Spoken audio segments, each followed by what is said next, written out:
The school's motto is broken and reborn, and it's fucking accurate. We had to get our banners back from the ferry hill, which already sounds not so nice if you know anything about ferries. And horrible things happened during the run.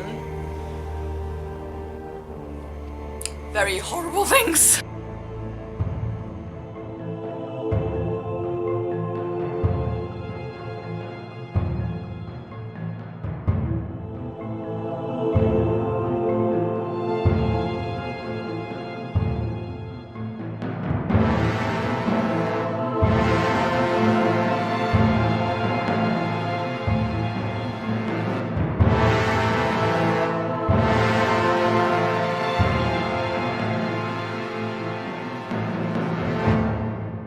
Okay, now that we got all that out of the way, my god, Avalon was so freaking amazing!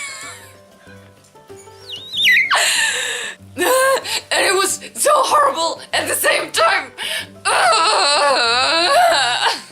Since I've started LARPing, I've heard everyone talk about bleed. And about how it's like this horrible but also amazing feeling, and how this is like such a cool part of LARP that you can like feel so much and all that, and I was longing to feel that. I was desperate to feel it for months. In case you don't know what I'm talking about, bleed is a phenomenon. Bleed is something that happens at LARPs. It's when your character's feelings bleed over to your own self. There are also other kinds of bleed. If you want more insight on that, I'll link a video by my dear friend Az from the LarpHouse down at the bottom, where she defines a lot of different kinds of bleed. But the one I want to talk about most is characters' feelings bleeding over to the real person playing the character. Because that's what I experienced at this LARP. Yeah, I've heard so many people talk about their experience with bleed. I've seen them cry their eyes out for weeks. I've heard them suffer through it, and somehow it never affected me. And I was like, why? When I went to my first cow, I was ready to spend hours in the off-game room and cry. And I had very intense scenes, but nothing ever really got to me. I had so much fun, but I couldn't feel the bleed. And I completely didn't understand why, because I wasn't holding back. I wanted to let it all out. I wanted to feel these things, but somehow I couldn't. That's one of the reasons why I actually signed up for Avalon in the first place.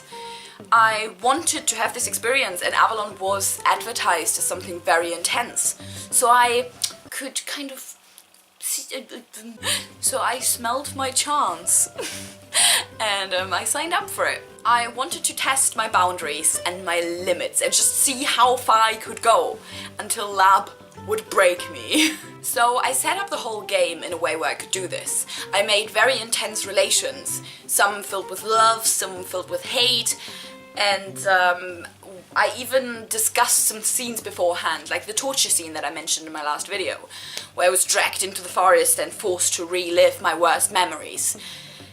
I set all that up before, so I could really go at it at this game. But even that scene, as much fun as it was, and honestly it was one of the best scenes I've ever had in LARP, was really just that. A good scene and a ton of fun, but not more. I still didn't really cry. I just pretended to.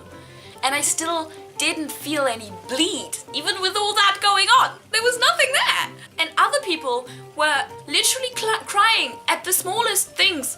My friend Anya got hexed by my character to think that everyone else had a better fashion sense than her. And that made her literally cry, like there were real tears, because everyone else had a better fashion sense. And here I was, getting tortured, no tears coming. After the torture scene, I was almost ready to give up on the hope of me feeling bleed, ever. Because if that couldn't do it, what could? And then I got hit right in the ribcage, punched through, and someone pulled my heart out without any warning.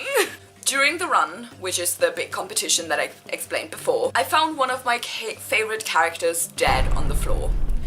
It was my warfare professor, who my character Daisy had developed a very strong bond to. He was kind of like her mentor, like a lost father figure, and also like a friend, kind of, and they could really see eye to eye. He was also her escape from this island, because they made the deal that he would, let's say, get rid of her parents if she helped him with the curse that he had.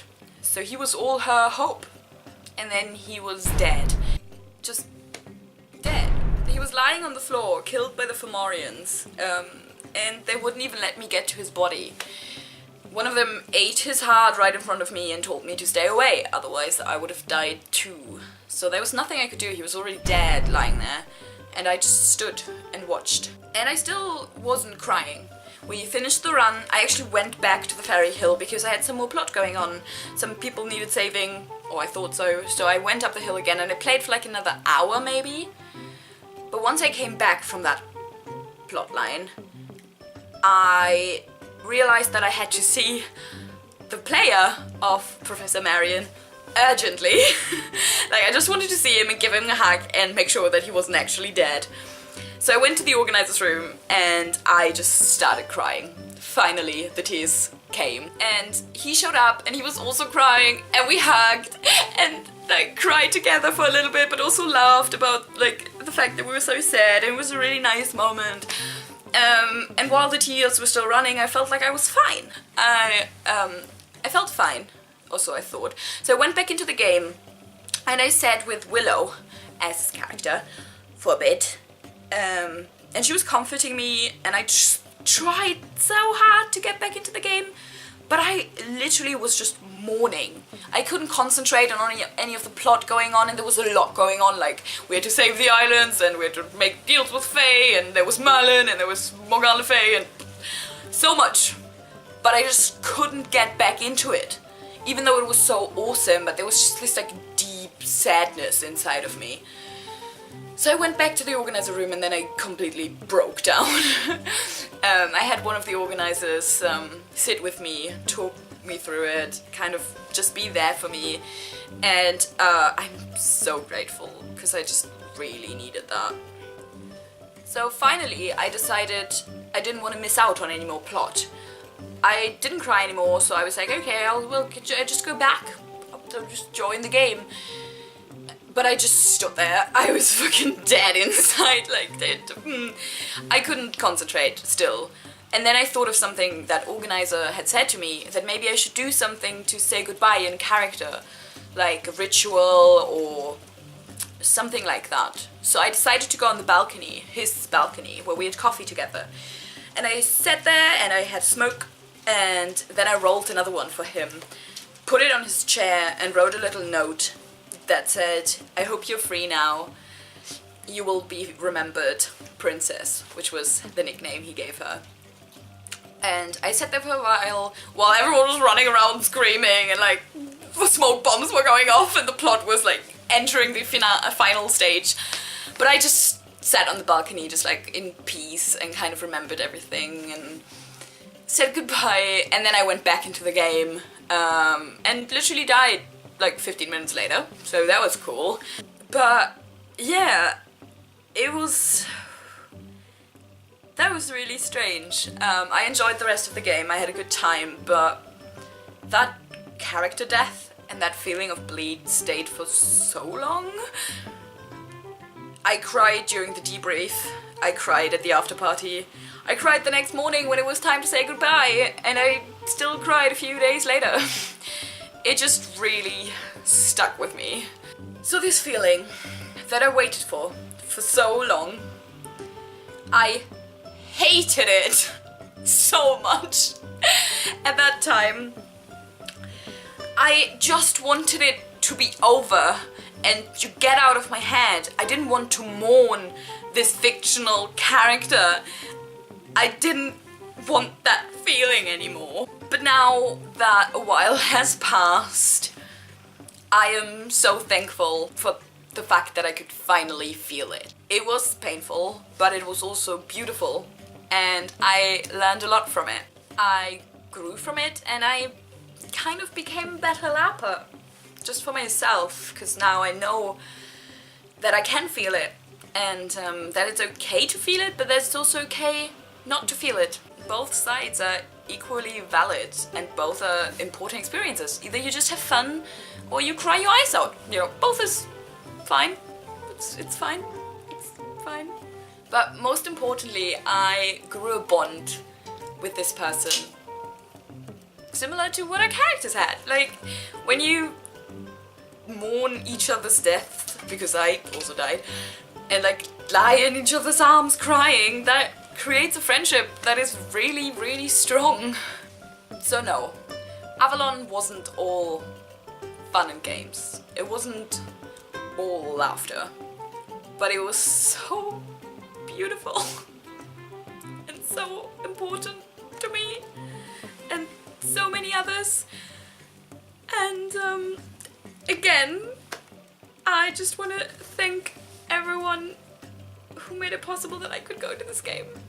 Most of all the organizers who created this game and made sure everyone got through it safely. And to those who looked after me when I was having one of my breakdowns for a few hours. Thank you. And I really hope that they will do another run, so more of you can experience what this was like, because it was magic. And now I might have to go and cry for a bit more. But actually, you know what? Now that this adventure is done, and Daisy is dead and buried, for now, time for the next one! Thank you guys for watching. Subscribe if you want to see more of these adventures, coming with some super cool collabs. Also follow me on all my social medias linked down below. If you want to support this channel, my content and everything that I do, consider becoming a Patreon or making a one-time donation on Ko-fi. I would be forever grateful, and you will get a piece of my heart that you can put on a frame and put it on the wall and keep it forever, because I love you guys so much. See you next time. Goodbye. Nice. Yeah. No!